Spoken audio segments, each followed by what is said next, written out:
एक महीने में पता नहीं कितनी मरतबा लोगों की शिकायत मिलती है कि जी हमारा बच्चा नाफरमान हो गया, हमने उसको आला तालीम के लिए मगरबी यूनिवर्सिटियों में भेजा था, लेकिन अब वो हमारी बात ही नहीं मानता। तो अकबर इलाहाबादी ने तो मरहूम ने उस जमाने में कह दिया था कि हम ऐसी सब किताबें काबिल ज़ब्ती समझते हैं, हम ऐसी सब किताबें काबिल ज़ब्ती समझते हैं कि जिनको पढ़ के बेटे बाप को खपती समझते हैं। तो आज ये मंजर हमें नजर आ रहा है, इस पर बड़ा फख्र किया जाता है मेरा बेटा आला तालीम के लिए फला जगह भेज दिया गया है, और वो तरह तरह वहां पर रहकर वहां के मुआशरे से मुतासिर होकर वो मगरबी रंग में रंग जाता है, उसको खुदा का पता नहीं, उसको रसूल का पता नहीं, और वालिदैन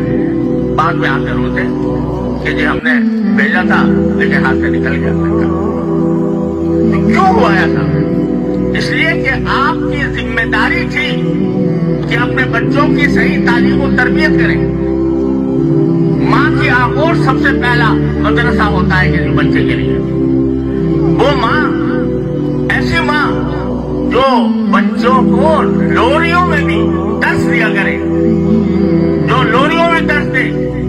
ऐसी माएँ होती थी कि जो तिलावत किए बगैर दूध नहीं पिलाया करती थी बच्चों को। वो चाहती थी कि कुरान करीम का नूर इनके सीने में मुंतकिल हो। आज न माँ को फिक्र है न बाप को फिक्र है कि मेरा बच्चा वो आगे चलकर क्या बनेगा।